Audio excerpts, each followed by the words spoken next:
Thank you for joining us today for the latest segment of Moments Off the Mat presented by USA Wrestling.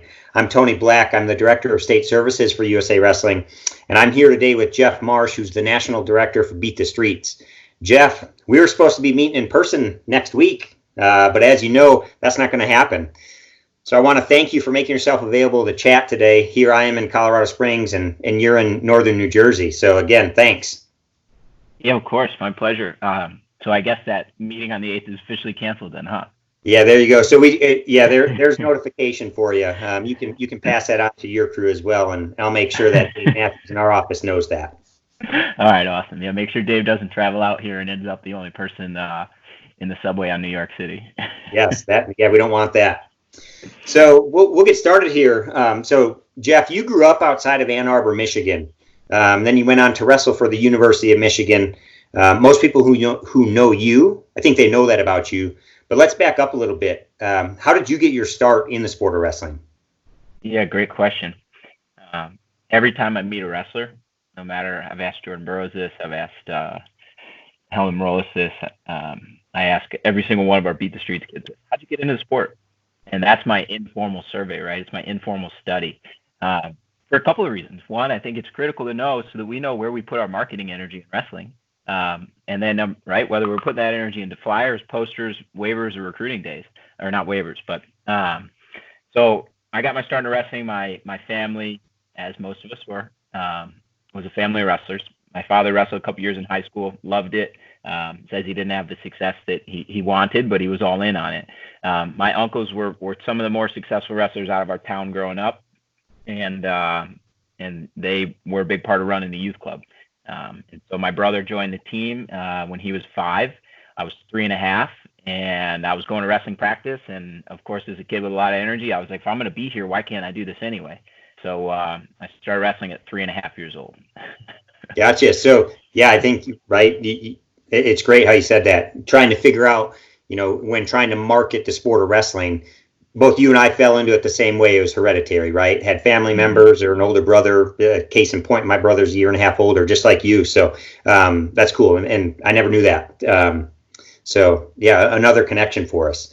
Yeah. So we talk about like your start in the sport, right? Who are some of the most influential coaches you had as a wrestler? And when you think of them, the why they're influential, and are there any times when, since you've transitioned to being a coach, that you've thought back to yourself and said, man, I remember when, Joe McFarland or Sean Bormet or whoever did the same thing, man, I just did what they did. Sort of like when someone becomes a parent for the first time and all of a sudden you recognize, you're doing something that your parents did. Do you see parts of your influential coaches in you? Oh yeah, every day you have to. I think if we're not passing on the lessons that we learn by great coaches and continuing to expand and innovate on those, I think that we're doing a disservice to the sport of wrestling and the kids that we that we work with and we're mentoring. And I think that that's something too that I believe jiu-jitsu does a great job of is falling into this lineage, and I think wrestling's becoming stronger at that. We're recognizing the history of our sport through National Wrestling Hall of Fame and a lot of like local initiatives that are really honoring that. Flo's been putting out a bunch of good stuff on that recently, as is you guys. So for me, 2 coaches stand out, right? I think that coming up as a younger coach, I always questioned why things were done a certain way.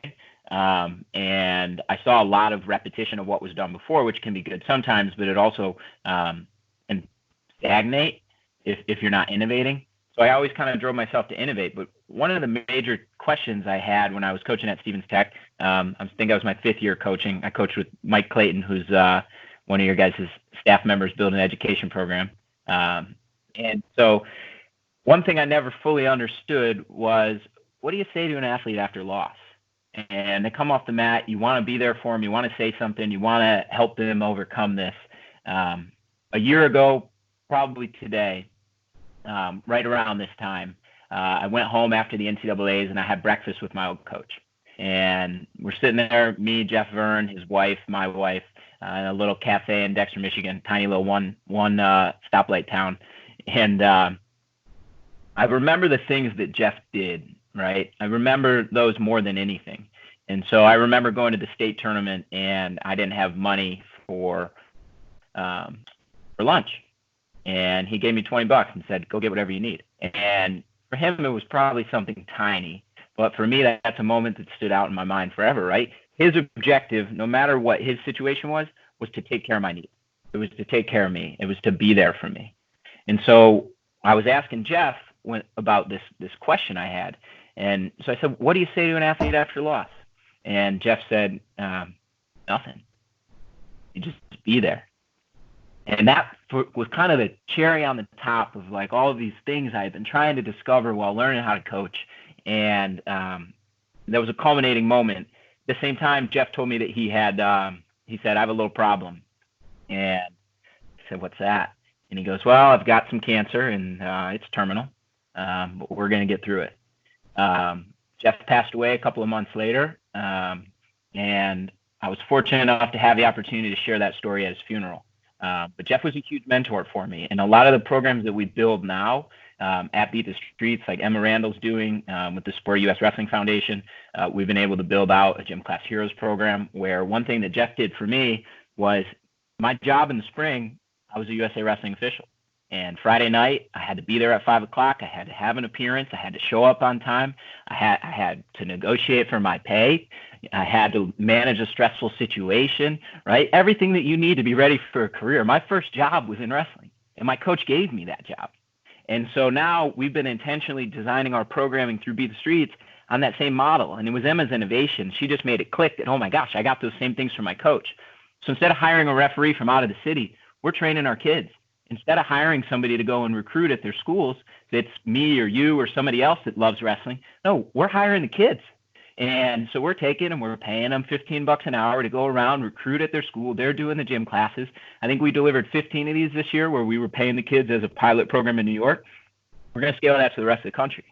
And so those same soft skills that I got from my coach in my first wrestling situation, my first job, those are things that we're now being intentional about giving to the kids. So I look back at that, and he was a huge influence on me. Why? Because of the time that he spent with me, the time that he spent with my team, and just being a really solid rock and consistent in our lives over 6 or 7 years. And even then, 15 years when I go back and have lunch with him, and it kind of comes full circle. So, yeah, that's number one who comes to mind. That's awesome. You want number? Yeah.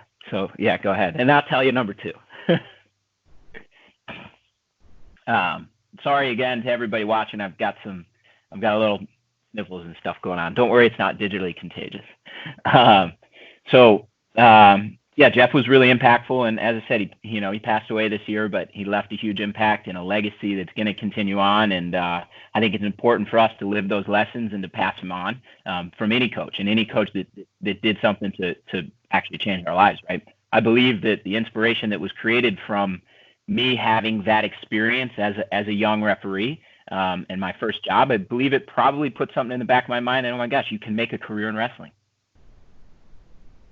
Yeah, that's interesting, right? And to know 20 years later, 15 years later, here you are. No, that's great.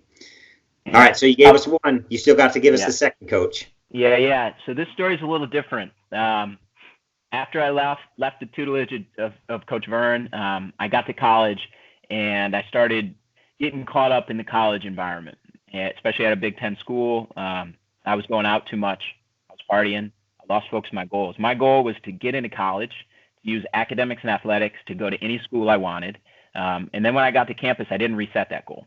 I think I thought that I was going to be a landscape architect. I got to school and I realized, or I was going to go into business. I got to school and I realized through my athletic academic advisor that you're a scholarship athlete in a D1 program, and those things you're not going to have time for. So you're going to have to find a different career path. Instead of being the hard-nosed person I probably should have been and said, I'm going to make it work anyway, which I had teammates like Eric Tannenbaum, Ryan Bertine, Steve Luke that did some of those really rigorous academic programs. I didn't take and stay steadfast in what I wanted to do because it wasn't concrete yet. So I got lost, and I got really lost. And I was partying 6 nights a week. I was showing up to morning workouts, definitely still intoxicated from the night before. I was making all the mistakes that a lot of young college athletes make. and probably the epitome of it. My goal was to be the most popular guy on campus. It wasn't to be a national champ. My coaches knew this. They sat me down a lot. They had a lot of hard conversations with me. I didn't respond. I thought I would respond. I didn't respond. What really made me respond was my junior year. I got really sick. I had my backup, Rob Salaver, Bandana Training. Guy's a world-class trainer now. He's sponsored by Nike. Check him out. Plug for you, Rob. I got really sick. I lost 4-2 match to Bubba Jenkins, and then the next day I had a wrestle-off, and it was the week of Big Tens. My mind was so concerned with the fact that I had a wrestle-off, not how I was going to perform in that wrestle-off, that I lost. And I lost everything I thought was important to me. And I say everything I thought was important to me because the reality was I wasn't putting the energy into something that if it really is that important, you need to. And so I watched that next weekend, Rob wrestle at the Big Tens. I was intoxicated in the stand. And the next day, my mindset shifted. I went into practice, and I had my singlet on backwards. I had my headgear upside down, and I just didn't care. And I did not care. And one of my teammates, Ty Todd, yelled at me. He goes, "Why are you here? What are you doing?" And I remember running around the circle, being pretty pissed off, wondering the same thing. But it made me question myself. It made me dig deep in the next hour. And I had a practice match, a singlet match, with Josh Torella that day. It was 2 weeks before he made the NCAA finals. I'd never beaten him in a challenge match, in a wrestle-off. That day we went to double overtime, and I don't remember if he won or if I won. But I had a change in myself where I knew at that moment I had to help Josh prepare for that tournament. And so at that moment, for the first time in 3 years, I was living for something bigger than myself. And through that process, I had someone behind me this whole time that believed in me no matter the mistakes I was making. And he was there through unconditional love, and that was Mark Torella. And Mark had started helping coach our program my junior year, that same year, and he believed in me. Throughout me being ineligible, whatever, he was always there. He was asking me to come in for extra workouts. He believed in the potential that I had as a person and as an athlete. When Josh made the NCAA finals, won in the semifinals, I believe he upset. I don't know who it was. I don't think it was Dustin Schlater, but Mark walked up the stands in NCAAs, and he came right to me, shook my hand, he said, "Thank you." And that thank you was because I had dedicated the last 2 weeks at least, and probably more, to help Josh get ready. That changed my life. I realized I needed to be there. I had the potential to be sitting in that to be on that mat as well. Completely rededicated myself. I gave up drinking. I ate all organic. I trained right. I took care of my body. I went from being ineligible with a 0.6 to having a 4.0 and being the best student in class, the only one going to office hours and sitting in the front of the room. And there's two things that I believe did that. One is Mark believing in me and being that consistency of a coach that's a good coach that you know they've got your back and they're going to go to war for you. And it was a quiet consistency, though. It was just there. And then number two is the fact that then I had a goal. I had a real goal to work towards. And that was an academic goal. I knew what I wanted to do with education. And it was an athletic goal. And so they saved my life. I have a couple of teammates and a couple of friends from college that have passed away since because they didn't have the same opportunity to have their life saved that I did. And and that's why I'm here. And I think we talked about it over the weekend a little bit. Like a lot of our staff at Be the Streets have a same story where they were lost and they had one chance, and somebody was there in their life, or that chance was there in their life, that was able to pull them out. And so I think that we're really fortunate with our organization. We've got 27 full-time staff, and the majority of us feel really connected to having been lost at some point and having had wrestling pull us out of it. That's awesome. Right. For you to highlight those two, I mean, and tell the bigger story. Right. And that's super cool. And you mentioned, Beat the Streets programs, 27 employees, when when the wrestling community hears and thinks of Beat the Streets, I think they typically think of Beat the Streets in New York City, right? They're the longest standing Beat the Streets club. But what can you tell us about your role as national director for Beat the Streets and what that looks like, Jeff? Yeah, so I guess let's start with the metrics, right? Because in the nonprofit world, that's what you're supposed to do. So we've got 400 coaches that we support, meaning we pay their salary, or we've got a school to pay their salary. We have 200, and I believe it was 253 program after school or community sites that we have across the country in 9 cities. We've got 3 programs as applicants right now, so about to be 12 by the end of the year. 27 full-time staff, which means they have a full-time career in wrestling. Salary, benefits, 2 or 3 in each city. New York has 7 or 8 because they're the largest service size. And then we've got a couple of hundred kids that have gone on to college out of Beat the Streets programs. We just got data back that we're able to have behavior. Kids are improving their. When you get in trouble in school, you get a behavior referral. We've got direct correlation with when kids are in wrestling season with us. They're reducing their number of times they're getting suspended, they're getting tardies, they're getting absences. And so the reason I bring that up is this signature event, right? I go to programs in the Midwest and I say, hey, I work for Beat the Streets. Like, I love your event. Oh, wait a second. I love that event too. But we're not at that event. That event is a charity match that raises money for our programs in New York City. That event is a charity match that raises visibility and money to have, 3,000 kids have access to the sport in New York City.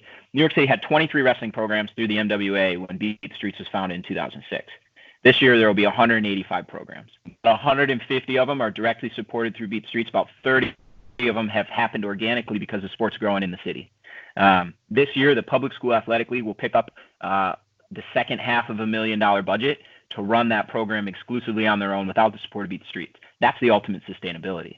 Now, when we can take that model and we can scale it to other cities, it was taken to Philadelphia, Detroit, Chicago. Now this year we've taken it to Oakland, to Cleveland. And so in Oakland, Bay Area includes the entire Bay Area region.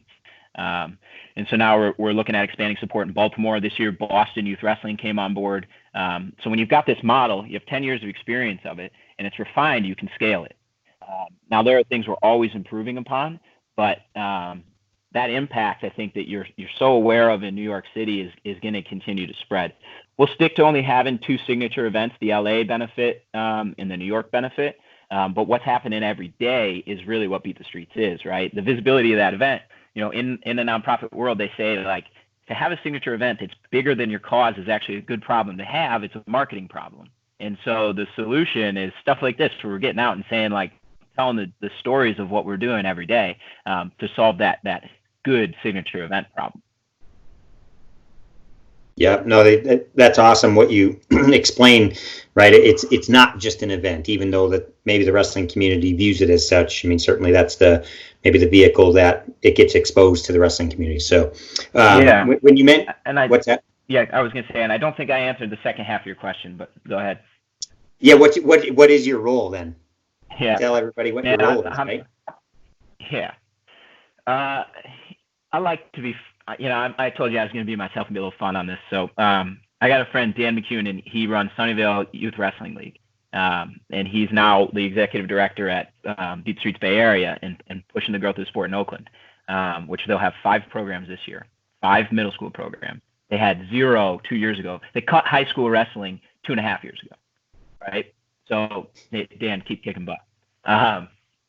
Dan says my role is to be the Johnny Appleseed of wrestling, and to go around and to spread the sport, to plant a little seed, to water that seed, to nurture it and have it grow into a fully sustained community around the sport.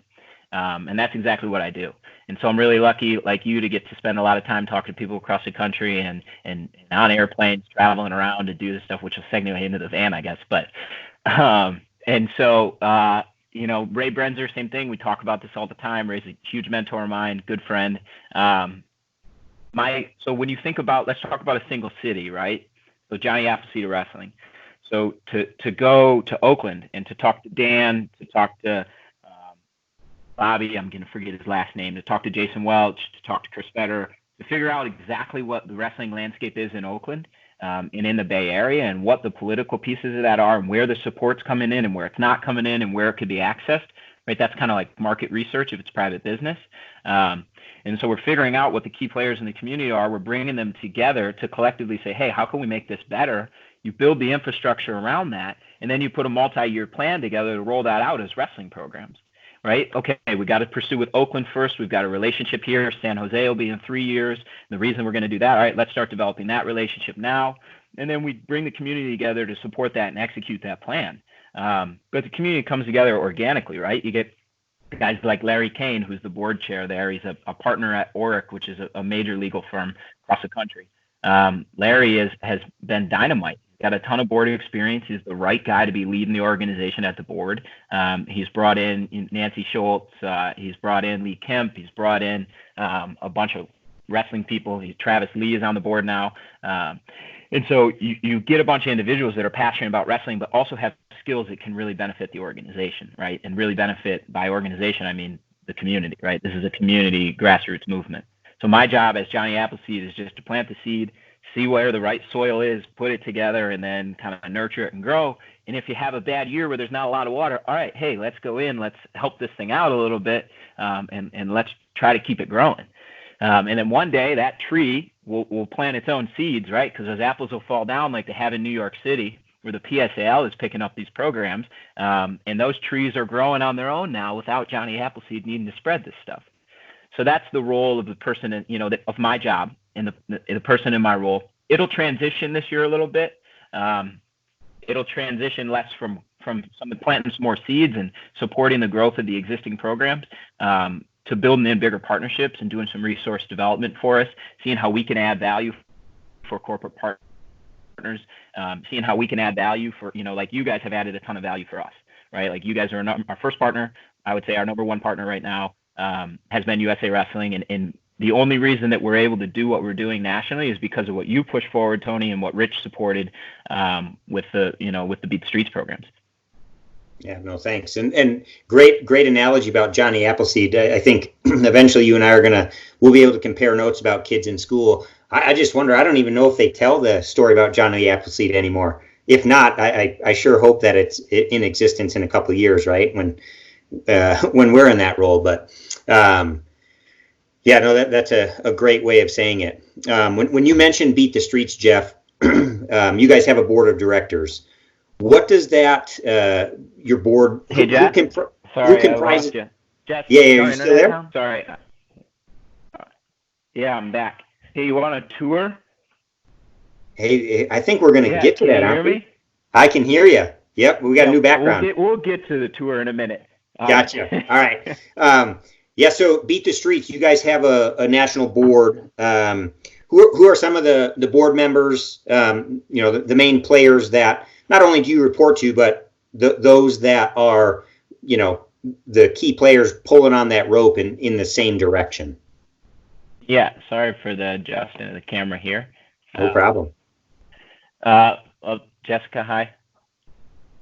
Do we want to re-record that? We can edit this or just keep it in? Nah, hey, this is real life, right? Yeah, this is real life. Working from home. For 18 days, she didn't open that door. Oh, yikes. Yeah. Well, yeah. There's going to be a lot of us in that situation, I fear. But so, yeah, the key players. Well, I want to give a brief snapshot of history, and then we'll get into kind of that. 1972, there was a program in Rochester, New York, and Al Biblock went up there, and a bunch of elite USA Wrestling and AAU Wrestling athletes came out of that, world-level competitors.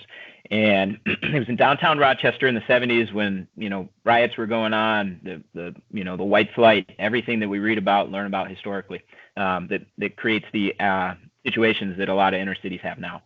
And Al went up there and saw a bunch of kids that didn't look like normal kids that you'd see in wrestling from their physical appearance.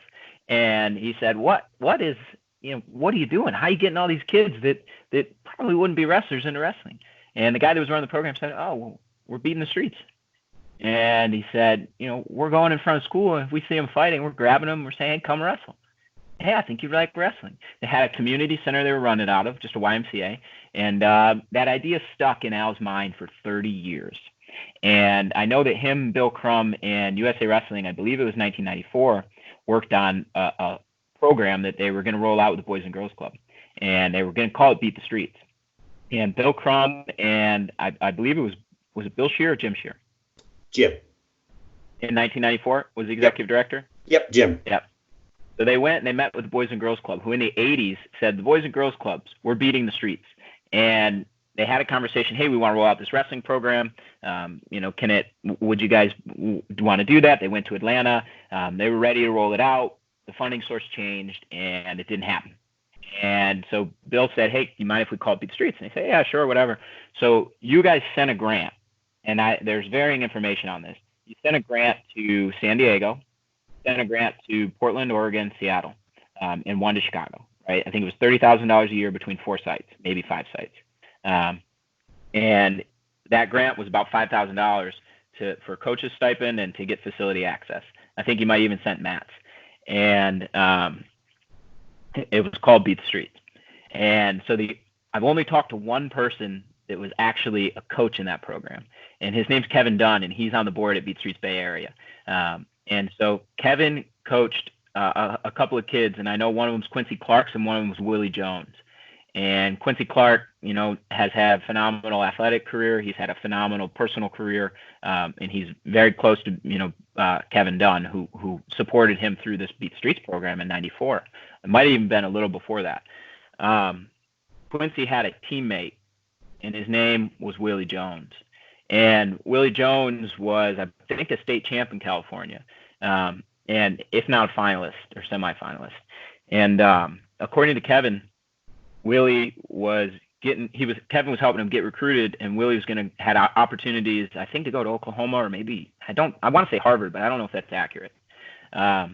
And 2 weeks before he was supposed to leave the neighborhood, he was shot and killed.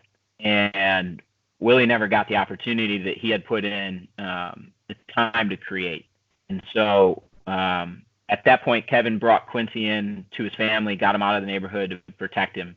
And that was the early days of Beat the Streets, but that kind of stuff's happening every day still, right? And I know the story of Willie Jones because Kevin told it to me. And that history of the program, I think, gets forgotten, right? We see the 2006 to now, which is the reinvigoration of this program, but it existed before that. Chicago was the only one of those locations that sustained, and they sustained under the Midlands Youth Association. They went through a full rebrand again in 2013, but until that point, they had been Beat the Street Chicago under Midlands Youth. And so 2006, Al Bivouac's got this idea. He knows his story. He's got this 30-year history of this. He goes to Mike Novogratz and he says, I've got an idea. And Mike said, let's put a wrestling mat in every room in New York City, or every school in New York City. And they've been striving for that ever since. So one of the key founders, right, is these early ideas. It's the early support of USAW. It's guys like Kevin Dunn saving the lives of kids like Quincy Clark. And then that idea continues to grow. And then you have individuals like Mike Novogratz who have the capacity through their careers in the world of finance and the world of business to do some serious good in the world. And so then they're taking and they're investing their money instead of putting in other investments. They're investing in communities that are local to them and that they believe in. And so then that grows into what now our national board is represented by representatives from each city. It's more like the UN. And so we've got 2 representatives from 4 different cities, and then we've got an at-large representative from the recently accredited programs. And so that board is Andy Barth, it's Kira Berry, right? Andy's been instrumental in the advancement of wrestling through Titan Mercury, Beat the Streets LA, USA Wrestling Support, right? Andy's a huge philanthropist that, similar to Mike, he's good friends with Mike, drives opportunities through wrestling because he believes in the impact it has. Then you've got Kira Berry on the national board. Kira is behind the scenes the rock star. She's kind of put the operation structure in place in New York with Shannon Smith and build out the infrastructure so that we can actually scale this thing. Similar to Clinton Matter in Philadelphia, he never wants anybody to know what he's doing and accept credit, but Clint has been a rock star with pushing things forward. He's supported by James Mangan, who's an executive director as well. one of our national board members, super active, who's been driving Philly together and kind of taking them to the next level after taking the lead from Chris Hanlon. Out of Chicago, we've got Mike Powell. Anybody that doesn't know him, he's a rock star. He's got a similar story to me where wrestling saved his life. And Mike has been quickly growing wrestling. Well, he's always grown wrestling in Oak Park and in Austin, taking a lot of kids out of a tough neighborhood and giving them some awesome opportunities. Just been there for him. And then Dan Willis as well. So Dan has been instrumental in making sure that things kept chugging forward in Chicago in the early days when they went through redevelopment to get them to the point where they are now. Human Savakolian, everybody probably knows him from his international work. He's been driving solidarity through the sport of wrestling since 2009. And since bringing the USA team versus Iran when they wrestled in Times Square, Mo's been instrumental on the international scene. And then we got Yaru Washington, right? Like the guy on the ground gives up an opportunity coaching at Iowa State to go and help a bunch of kids in LA find wrestling, find the thing that helped him get out of Oakland, find the thing that helped him, like me, probably saved his life. Let's see. I got Yaru, Andy, Kira, Clint, James, Mike, Dan, Mo. That's our 8 founding board members. And you got an at-large, you said, right, from the up-and-coming programs, let's call them. You used a different word, but... applicant programs, yeah. Yeah, sorry. So, and the words always change, but yeah, applicant programs. Those are tier 1, right? So just like in wrestling, we kind of level their programs: level 1, level 2, level 3, level 4. Level 4 is New York, Philadelphia. Level 3 is LA. And mostly that's based on the funding, based on their organizational infrastructure. There's a very clear growth pattern with what you have to go through to get to each level, just like a wrestler, just like a gymnast. So, sorry, sidetracked, but yeah, most pivotal people, right? This year at NCAA's, we were going to honor Clinton and the board of Philadelphia. And Angel Garcia, national champ from Philly this year, was going to, from Beat Streets Philly, was going to accept that award for them. They've been so strategic, so kid forward, so slow and organized in their growth. They have 30 programs, about 1,000 kids. They had 12 kids that qualified for Fargo this year, and I think 4 All-Americans.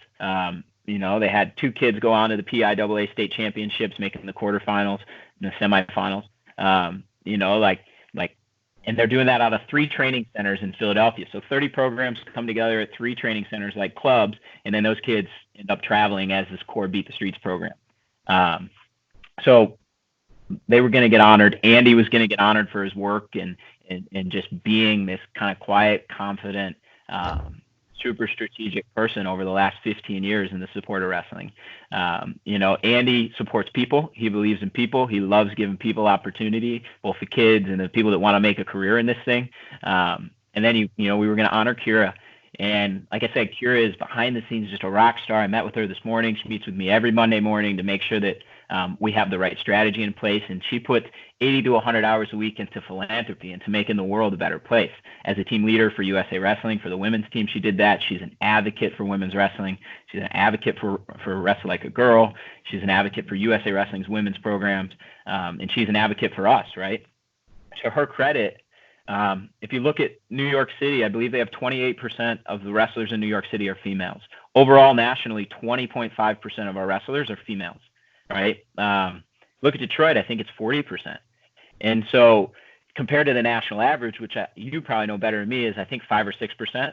Is that correct? It's a little higher than that. We've got about 18,000 female athletes out of 255,000 total.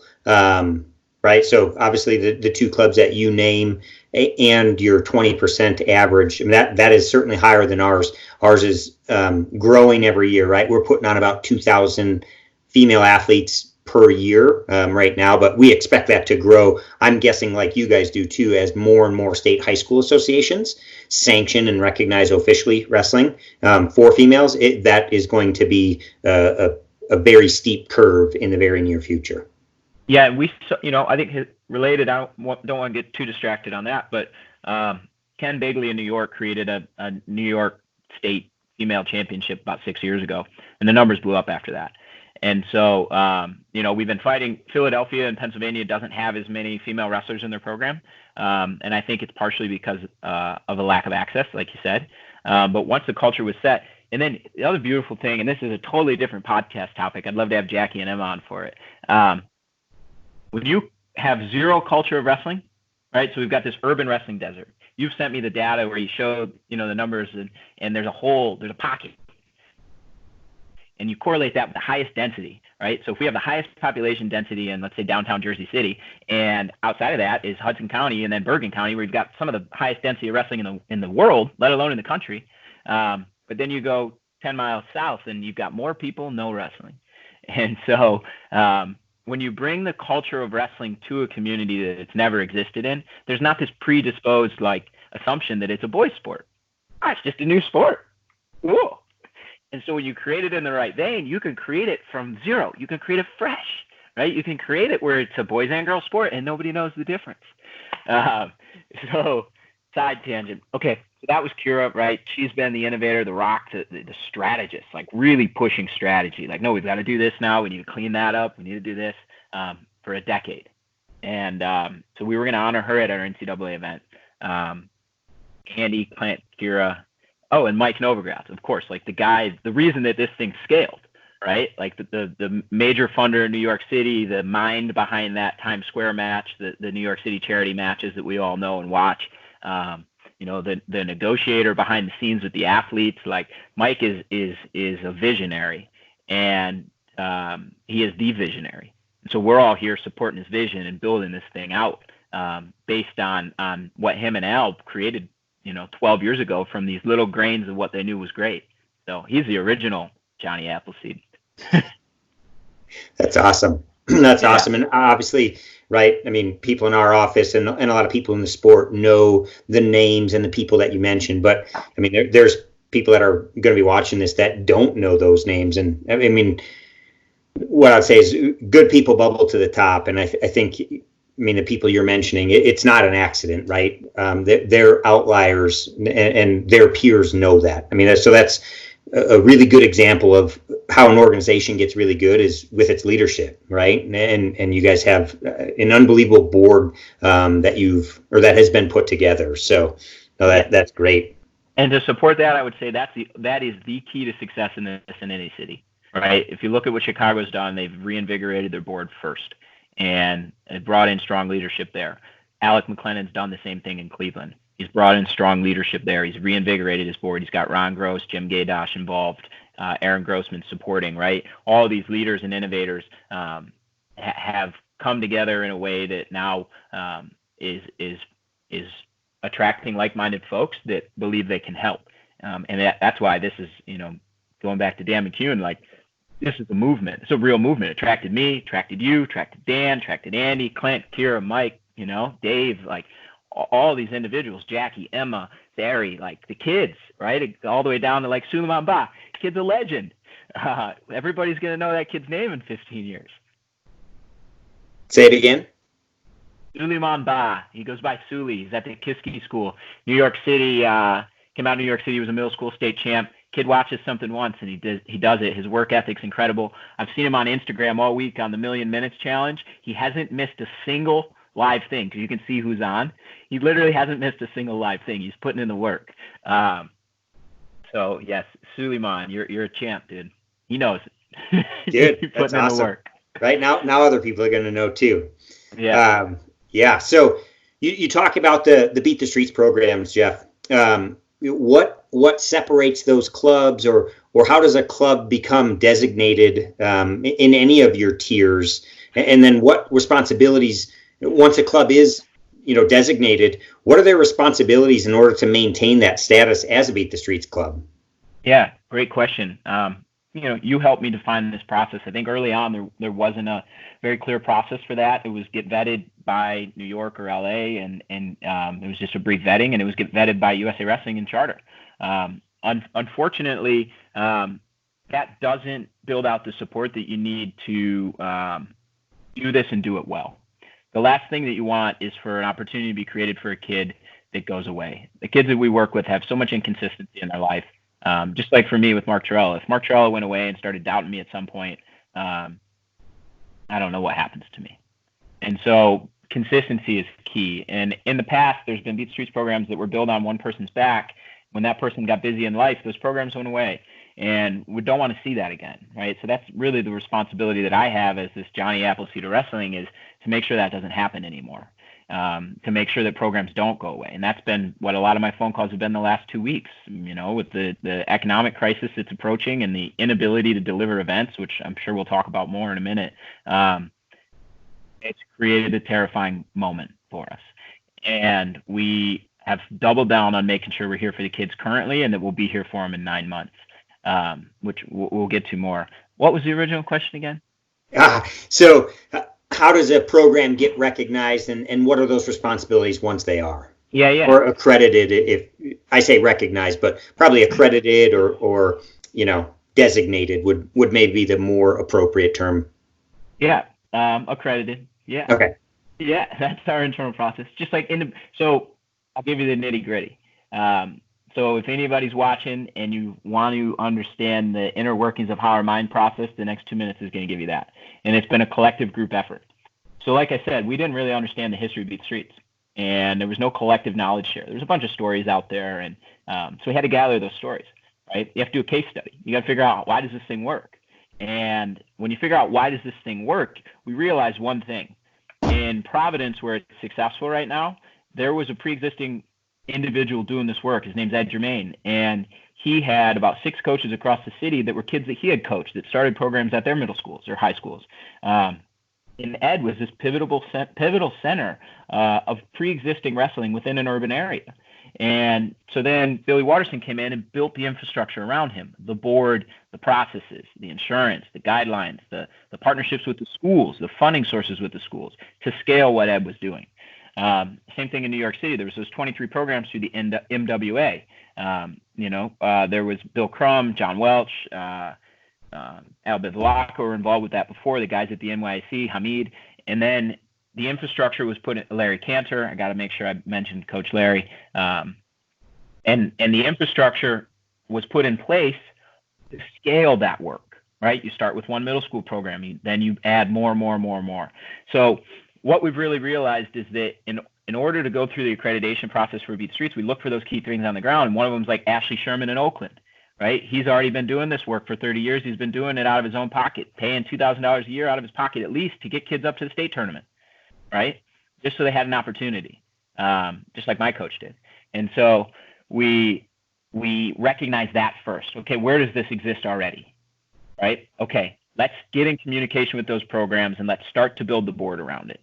Right. Let's start to support that existing program, Boston Youth Wrestling. Let's start to build better support around that existing program. And then let's put in front of them a formalized application process to become a Beat the Streets when they're ready. So I'm working with Indie Rare Breed Wrestling right now that long-term hopes to become Beat the Streets Indianapolis. And so we're building the infrastructure around them. I was supposed to go in May and meet with the school board there, see what was in place, see what wasn't in place, help develop a strategy. And they'll be Indie Rare Breed Wrestling until they're at a point when they can benefit by being a Beat the Streets program. There's licensing, there's accreditation, there's membership due to that. And so you got to make sure that the program's ready for those benefits. If the program's not ready for those benefits and it's 1 or 2 club location and it's not set up to scale yet and the infrastructure isn't built around it, the benefit's not going to be there. And so we are building kind of this pipeline of potential future sites. This year, we're going to dive in and really understand where the next places we need to go are, where the best opportunities to be successful for the community is. And we're going to build a strategy around that. We don't have it defined yet. We know there's a need. But what we do have defined is once you're an applicant program and you go through level 1, level 2, level 3, you start in as a level 1 program. What's a level 1 program? It's our standard operating procedure. It's on our website. It's on your website, right? You need a board, athlete safety, USAW insurance, some other insurances, board insurance, very basic vetting. I help put that in place. You build that infrastructure. You start to show operational success, and then we start to fundraise around it. And once you go through accreditation, become an applicant program, right? So Baltimore is an applicant program right now. DC is an applicant program. Beat the Streets Baltimore, Wrestling to Beat the Streets DC. They're going through the process. We help them get the back end in place first, and then we start to build the board and get the right people attracted to the movement that can support it. And then we look at whether it's scaling to new sites or building better opportunities at the sites they already have. Level 2, you're starting to put more full-time staff in place. Maybe you hire a part-time staff member. You put that infrastructure in place where now you've got bookkeeping processes are a little more rigorous. You've got better 990 filings. You've got committees starting to form at your board level. Level 3 then becomes around a $200,000 a year budget where your program is fully scaled. And now you've got to put development processes in place. Anyway, we won't get too into the nitty-gritty in that, but the biggest thing is if you're doing good work in the community, like in Baltimore, Jeffrey Bostani and Rahman, they're doing great work in the community. They got 3 sites. They're building it for the kids. And so they're doing it for the right reasons. And when the opportunity is right, they might become Beat the Streets. They might not, right? Like Boston Youth Wrestling has 12 programming sites that they've had by being Boston Youth Wrestling for 6 years. Well, they're Beat the Streets Boston now, Boston Wrestling. And because they're going to build the infrastructure to better support that and to give the kids better opportunities, more travel opportunities, more enrichment opportunities, more college visits, right? And they didn't need to do that as a Beat the Streets program, and they didn't. But the time was right now for them to scale and grow, which I think I can publicly say at this point would be Beat the Streets New England. There's going to be a merger between Providence and Boston. Saves a lot of donor money, puts a lot more efficiency in place with processes. It makes it so we can serve other communities in the New England region. Yeah, no, and yeah, and what's cool is, and I just had this thought, knowing, Jackie Davis went from New York up to Boston. It's like probably, 60, 70 years ago when colleges added wrestling, they probably just hired someone local, but eventually people left their little program and the good ones got poached by other organizations. And then all of a sudden you wound up, right? And if we make it more recent, you look at when you and I were in college and before and after, right? The Gable coaching tree, so to speak. And so many people came through that, that my guess is Beat the Streets is going to have its own little version of that. Who worked under this person X in this city and they've gone on to Houston, or they went to Denver, or they went to, you name it, right? So that I think is going to be really a cool story that unfolds. Yeah, I think so. And we've already seen in the last 2 years, we've seen 3 internal transfers. And why is that exciting, right? Well, that's somebody that would have left the sport to find a traditional career. There's 3 people that now maintain their skills, their institutional knowledge. They go to a different city and they're able to bring that information there, help that city become better, but they're able to stay focused on the sport and focused on areas where kids where they have a need, where there is no opportunities in the sport. And so to me, that's creating that pipeline, right? That tree where Jackie doesn't need to leave New York City and go and get a job as a teacher in Boston. She can go and get a job between Beat the Streets Boston and Beat the Streets Providence, and stay focused on growing opportunities for girls for the last 2.5 years. And so, now I know of 3 more transfers that are coming up in the next 12 months, and I can work with our executive directors and our boards and say, hey, you're going to be hiring a full-time ED in September. Well, we've got these 2 potential candidates that we've been, developing to get ready for an ED position that are willing to move and they want to advance their careers and they want to stay in this. And so those automatically can, become 2 of the top 8 applicants. So yeah, it's exciting to be able, and you said the Gable tree, like I never thought of it like that. That's hopefully what we're building. Yeah, no, it's super cool. So you mentioned your guys, that you can find this stuff out on your website. They just need to go to beatthestreets.org, right? That's your website again, beatthestreets.org. Sorry, Shannon Smith was calling. Gotcha. Hey, What's Shannon. Anybody that wants more information, beatthestreets.org is the website that they can go to get that information, right? Yeah, so 2 things.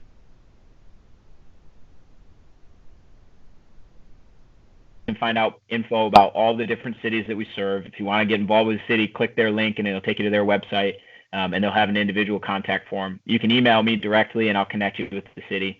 If you want to support, obviously you can support individual cities. You can support the national movement, which helps us scale wrestling across the country, scale these opportunities across the country. And building that in kind of segues into what I think the next question, you were asking me earlier about what are we doing right now? And what are we doing nationally right now? So one of those things is podcasts. Another thing is we've created an internal infrastructure called our Beat the Streets National Academy. If you think in a private business, this is our franchise model. And it's not a franchise model in the way that you pay this fee and you get these things. It's a training model, and it's literally the training infrastructure on how do you set up a board, how do you do development work, how do you mentor a kid when things are hard, how do you plug into local funding opportunities, how do you all the way down. Emma's handling the coaching side of stuff, like how do you talk to a first day athlete, how do you talk to a kid after loss. And we're building in that infrastructure combined with like your National Coaches Education Program. Talked to Clayton about it last week. So a couple of things are happening. If you're somebody listening that's not necessarily looking to get involved at the donor or the board or the volunteer level, but you're running a program, and you're running a program that's similar to Beat the Streets. You're serving underserved communities, at-risk populations in a place where there's typically not wrestling, out of a after-school site or an in-school site, and you want to learn how to be better. We're trying to create that infrastructure, right? And I'm trying to do that through podcasts. We're going to release public podcasts. I'm going to get Andy Barth on, get Clinton Matter on, and say, like, what makes you guys give? Why do you support this? What we can all learn from that, right? I'll get Jackie Davis on, and I can ask her, like, how do you make an environment more inclusive? How do you make it so girls feel comfortable? Should I have a separate boys practice and a separate girls practice, right? How did you build New York City women's wrestling from 300 kids to 900? And so the rest of us can learn from that. It's going to be a free podcast. It will be on beatstreets.org. It'll be on the podcast app. We're going to be launching it next month. We were supposed to launch March 5th. Madness hit. And so the day that we were supposed to record the first podcast actually was the day I had to kind of lay low. So we're getting that back rolling now. And then I want to create this membership site, right, where it's free information, where if Terrell in Indianapolis is looking to learn how to build this nonprofit, and I need to be scalable, right? Johnny Appleseed needs to be scalable. And so to take and to spend all my time on the phone with Johnny Appleseed is impossible. You know this. You do the same thing. And all your training videos, I copied half of them. And your index on the website, I'm doing the same thing. So, yeah. So anyways, to be able to have Terrell go on, and instead of me spending 2 hours with him talking him how to engage the school board and how to sell at a school administrator on adding a wrestling program, and, oh, by the way, how to get them to fund half of that, right? Well, that's stuff that we've refined over the last 15 years. Terrell should be able to have access to that he can then learn from. And I don't have to spend 2 hours on the phone with him. He can go watch a 2-hour training, come back to me with questions, and go execute it. That's how you really grow. And so we're building out that National Academy infrastructure. We're supplementing it with a summit. We've done it the last 2 years. You came last year. And we were going to do that around the Beat the Streets New York event. With the pandemic, that might change. And actually, I'm going to ask you publicly now. Kira suggested it. Tony, we all have flights, credits with United from our NCAA trip. And you guys have a State Leaders Summit in Colorado Springs. Most of our staff loves the outdoors. Would you be up to us holding our Beat the Streets National Summit in conjunction with your event, and having our staff attend all your workshops and stuff, and doing something in addition throughout the week to complement what you guys are doing? Yeah. So what I would say is that's interesting, right? Way to put me on the spot. The State Leader Summit, which obviously you've been an attendee and a presenter the last couple of years. My guess, by the way, is that the State Leader Summit, this is maybe revealing a little bit, but I think that a lot of people are getting a little more skilled at this Zoom meeting or Microsoft Teams or Skype or whatever. My guess is that though there might be an outdoor element, my guess is the majority of people attending the State Leader Summit will be doing it from their home. Because doing it digitally. I'm guessing so. And again, there's so much value there that totally. Instead of it being 120 people, what if it were 720 people, or more than 120? So what I would say is you and I would probably circle up on that, because I certainly want to plug Beat the Streets into the State Leader Summit. So you and I will circle up on that, but that's a great question. Okay. Well, then we're going to have to do a retreat in Vermont instead. So that actually circles back. We've been probably going to deliver our Beat Street National Summit digitally as well. We've talked about doing it the 27th and 28th online, and doing it via Zoom. And then that way as well, people from all across the country can join in. And I think the benefit to this kind of stuff is RTCs are running nonprofits. You guys are running nonprofits. Wrestle Like a Girl's running a nonprofit. National Wrestling Hall of Fame is a nonprofit. USWS a nonprofit, right? If we can my goal is to bring the best experts in the industry together, outside of just wrestling, and to bring those consultants in to help us all grow, to help get the sport better. And obviously we're pursuing the funding for that kind of stuff to hire the best consultants to come in and deliver a really dynamic thing that's going to benefit all of us from a operations and growth oriented perspective. Great. Yeah. So I want to transition quick. I want to pivot. So on a personal level, recently, Jeff, you moved from the city, right? And when I say city, that's coming from my perspective in Colorado, that New York City is a really big area, right? And it includes parts of New Jersey where you were. Mm-hmm. So recently, you left the city and you moved, you and your wife, you moved to a cabin 25 miles or so outside of the city. So what does that look like? I mean, we can see physically what it looks like for you. I'll show you guys around. With the little cabin. But what does that do for you? Real log walls. There we go. Yep. I'll show you around in a minute. Yep. Yeah. So how does that impacted your ability to execute the mission of Beat the Streets with you being there in your new residence? Great question. That was one of the hardest things I weighed when we were looking to move out of the city. I've lived in a city for 17 years, and I've lived in New York City for 10.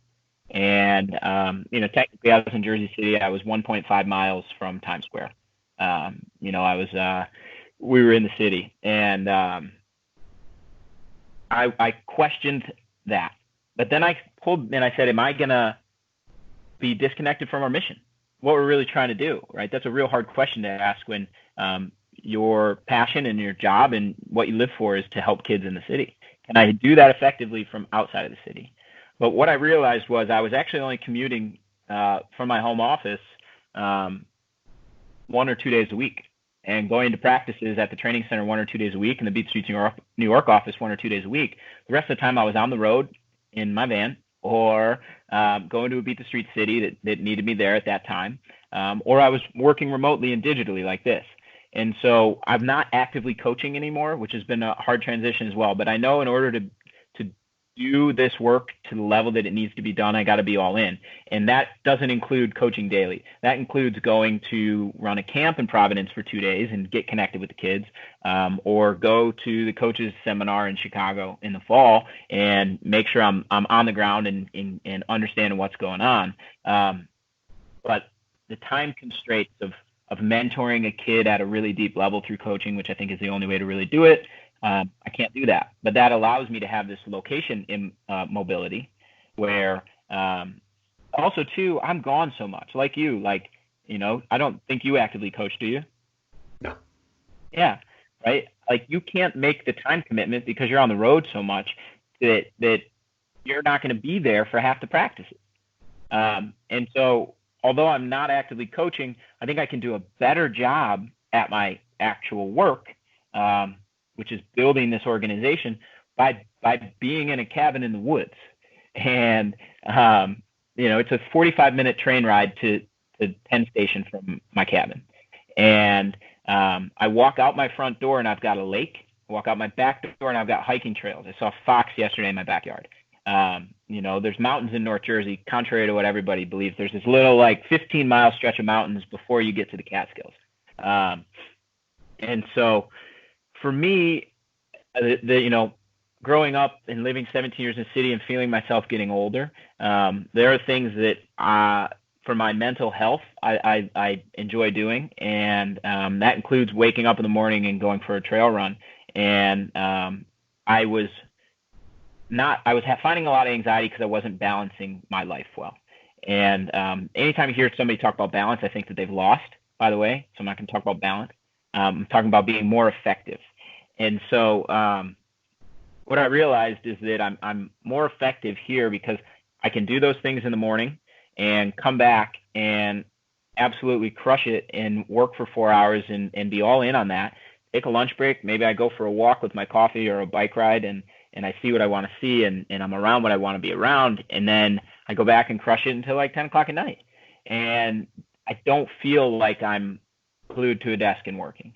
And the mental benefit of that becomes a lot stronger. Now, I also have a 1986 Volkswagen van again, which I can take to the city, and I know some spots where I can park it, and I've got a mobile hotel.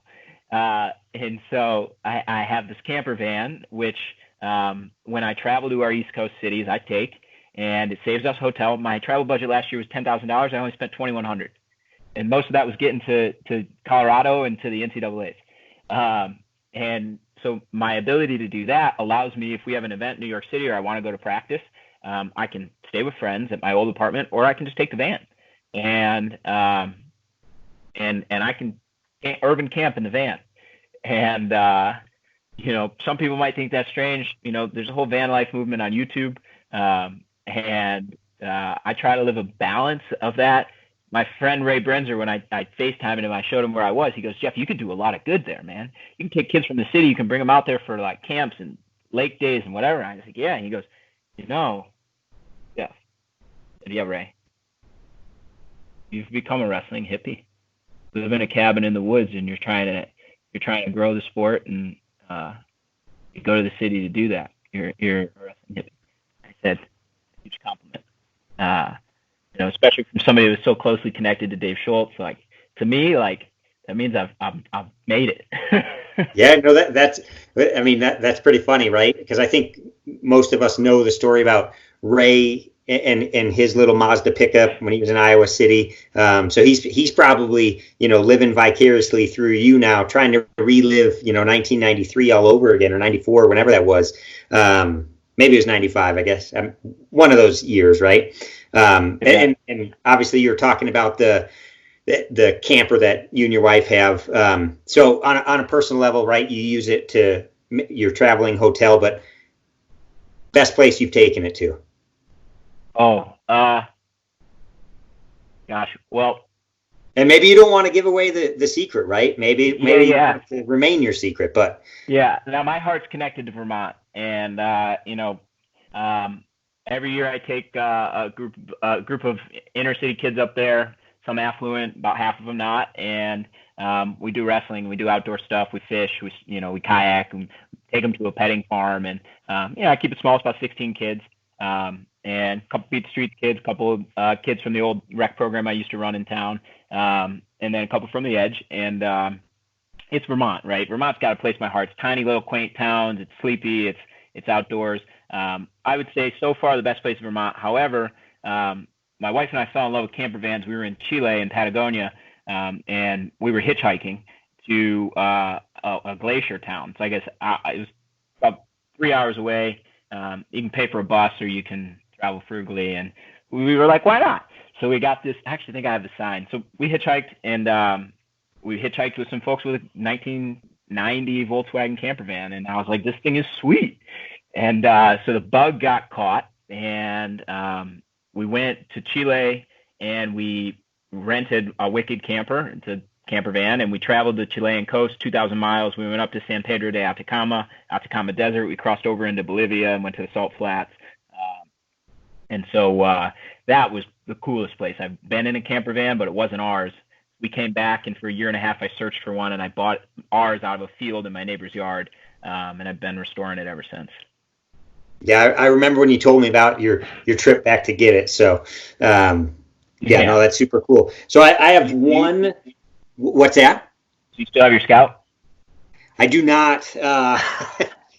Yeah, so right to fill the viewers in, when Jeff came to visit Colorado Springs, gosh, it would have been 3 years ago, because I was living in the shed that I'm standing in right now. That is now my office, while we've got the COVID-19 shutdown. My house was under construction, and Jeff, he was willing enough. He was living. You were willing enough to ride in my 70s. What's that? I said you were living in the shed, which I love. Tiny house. You were two of a kind. Yeah. So right above me is a loft with where our bed was, and it was a great 5 months. But you were willing to, right? We had to get from USA Wrestling's office down to the shed, let's call it. And you jumped in my 76 Scout and came down and then drove you up to Denver. And I think we stopped and ate dinner at Avanti and got you to the airport. But so I got a work question for you as well, or one more work question. So, right, we're it's a really interesting times, and how it's impacted you guys, right? A lot of planning had taken place for some upcoming meetings. And I mean, you referenced to the recognition dinner or the recognition of some of the key Beat the Streets people that was going to be held at the NCAs in Minneapolis. Some key fundraising initiatives that are on hold. I know, for example, right, you hit me up, USA Wrestling is going to be giving you a VIP experience for 2 people to attend the Olympic trials. I mean, I would imagine you're going to hit me up once our dates get set again. So that's probably right. Yep. Yeah. But have you been able to reschedule any of those meetings, or have you had them? You just had them digitally, or what does that look like, and how are you going to be able to move forward with those fundraising activities? I think that's our most pressing, right? When you're in an industry like you guys are, that is 90% of your revenue, 90% of our revenue is events driven. It's charity events, right? The NCAA event was going to be 40% of our national budget. Beat the Streets New York has their charity matches, which is going to be, that's roughly 60% of their budget, right? And all this money goes towards growing the opportunities for the kids in our communities. And we can't hold those events. It's terrifying. It truly is terrifying. And I think my job has been with my board to be a leader to all of our cities, to help us redefine how we can support the programs and how we can fundraise.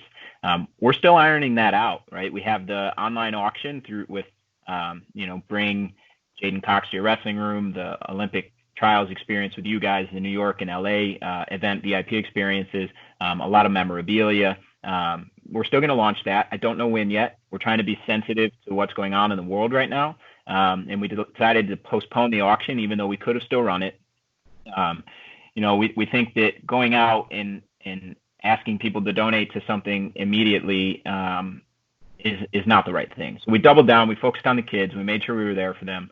We really focused internally. And now we're starting to think about how we can innovate from fundraising. A lot of it's going to come from every single person watching this video, 5, 10, 50, $100.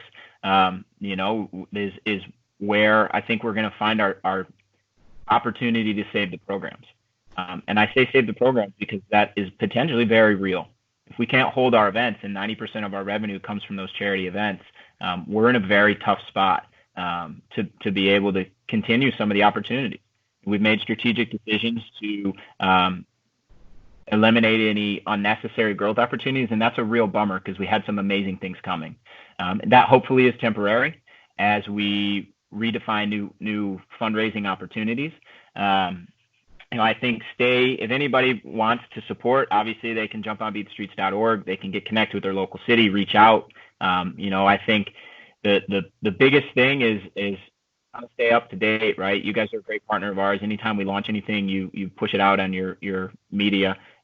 You push it out on the mat.com. You push it out to your email list. So, keep your eyes peeled for that. I think you're going to see some really innovative stuff. We're building some potential partnerships with a couple of really cool companies that could actually make fundraising even more fun.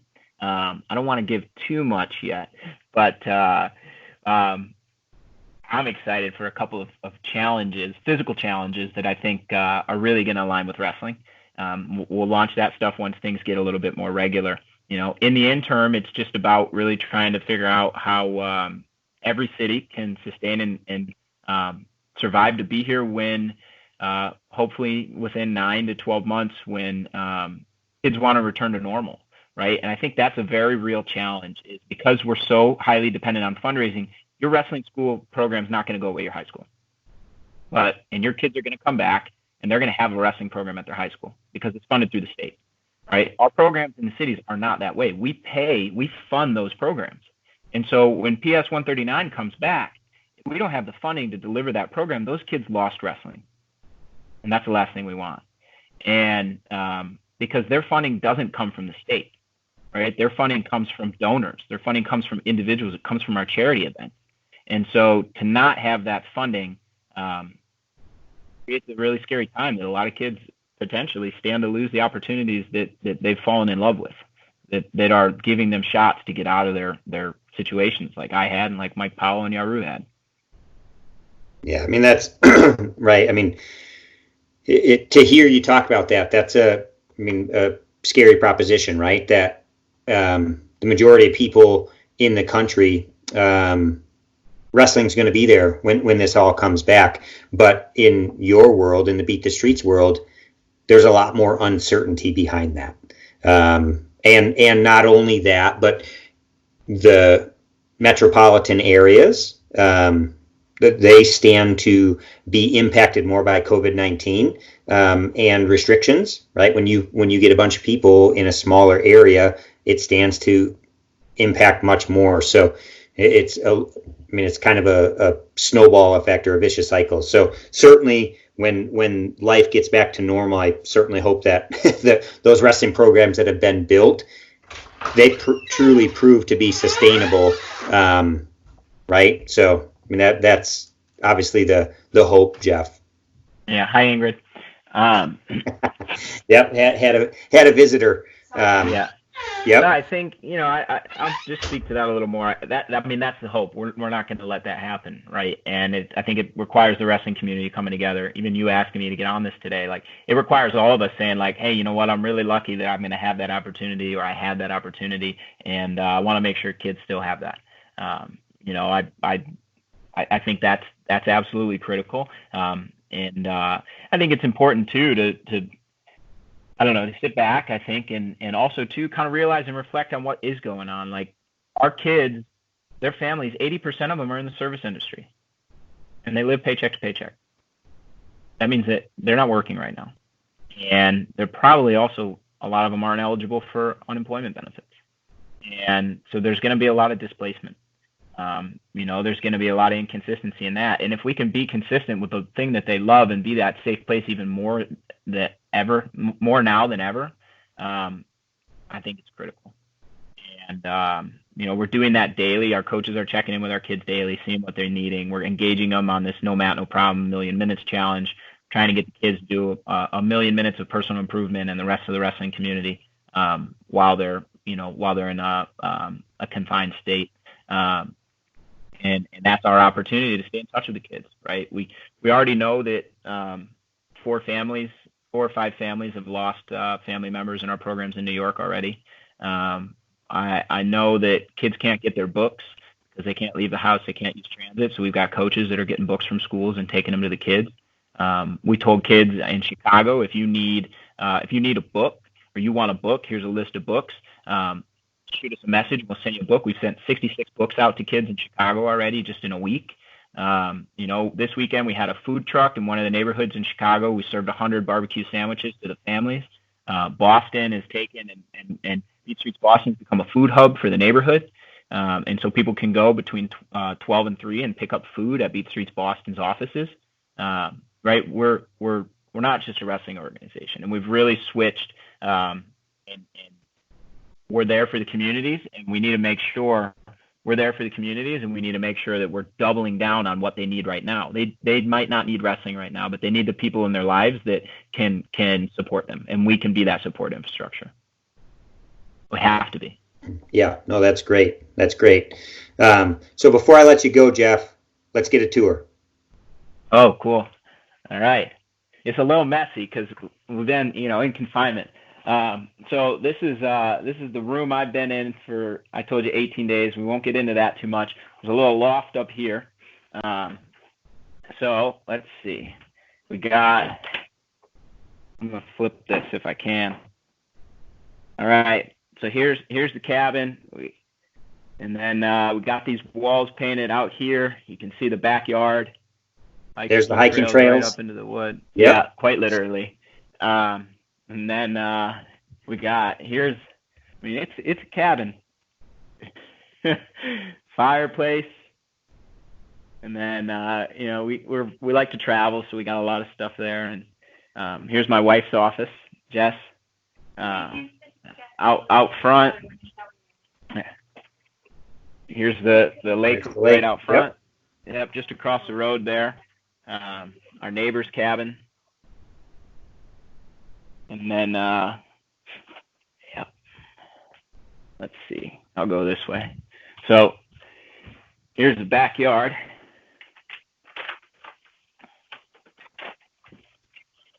No time spent in the hammock, I'm sure. Actually, one day of recovery last week. It was 70 degrees, so I hung out in the hammock. But here, let's go up here. Right, this is where our permaculture garden is going to be. So we've actually got some leeks already growing. And then this is all going to be permaculture garden back here. If anybody doesn't know what that means, I'm growing my own food. And then there's the cabin. That's great. So that's our land up there. That'll be our potting shed. And I'm going to put an orchard in up over there because it gets better light. And yeah, live the hippie life. The wrestling hippie life, as Ray says, right? The wrestling hippie life, as my friend Ray Brenzer says. Yep. Let's see. Down here, just last little bit, and we'll wrap up. I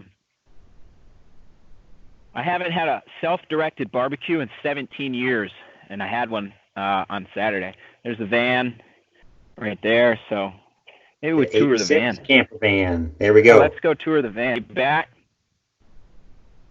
Can you hear me? You're back. There's the van. All right.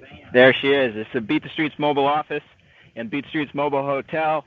That way, almost 100% of your donations go towards supporting the programs directly.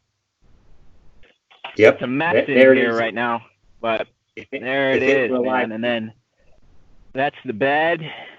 It's a bench right now, but yeah. That is awesome. Yeah. That is awesome. I can see I can see why you wanted to get out there. That's great. Yeah, it's great. It's close to the city. Like I said, 25 miles, 40-minute train ride. And, you know, I go in as needed or to stop at programs, go to the NYSC, check on the clubs. And then, you know, I'm going to Philly a lot. I go to Providence and Boston a lot. They're only 2 hours away, 3 hours away. Philly's an hour. So I'm kind of between Philly and New York City where I'm at. You know, about 50 minutes from one and an hour from the other. So it's good to be kind of easily transverse between the couple of them. But yeah, well, Jeff, I certainly, I hope you can hear me, right? Yep. Certainly a huge thanks to you, Jeff, for joining us today. Again, we've been with Jeff Marsh, Beat the Streets. If you want to learn any more about what Beat the Streets is, beatthestreets.org. Jeff's contact information will be there. Again, beatthestreets.org. But Jeff, again, I'm bummed that I don't get to see you next week in person. But we got a little bit of FaceTime here through the computer screen. So I certainly, again, appreciate you. And you do Johnny Appleseed of wrestling. I really like what Daniel McCoon, how he termed that for you. So. Right. Yeah. It feels good. That's I got a lot to live up to if that's the case. So I appreciate that. Yeah. I appreciate you too, Tony. And, you know, I want to stress again, like your guys' support's been pivotal to being able to build this, right. And to really actually take and make this national movement real. And to make sure that it's as effective in every city as it can be, to make sure kids have a real chance to fall in love with wrestling and to have it shape their future. No, very well said. Very well said. So, Jeff, again, thanks. We've been here for about an hour and 20 minutes, so we'll wrap it up. Again, I hope you enjoyed the latest installment of Moments Off the Mat, the daily segment on themat.tv. Jeff, obviously challenge you to stay in tune with what we're doing as well, and all of our viewership. Challenge you to stay involved and in tune with what Beat the Streets has got going on. Awesome. Thanks, Tony. All right. Thanks everybody Jeff. Watching. You got it. We'll see ya.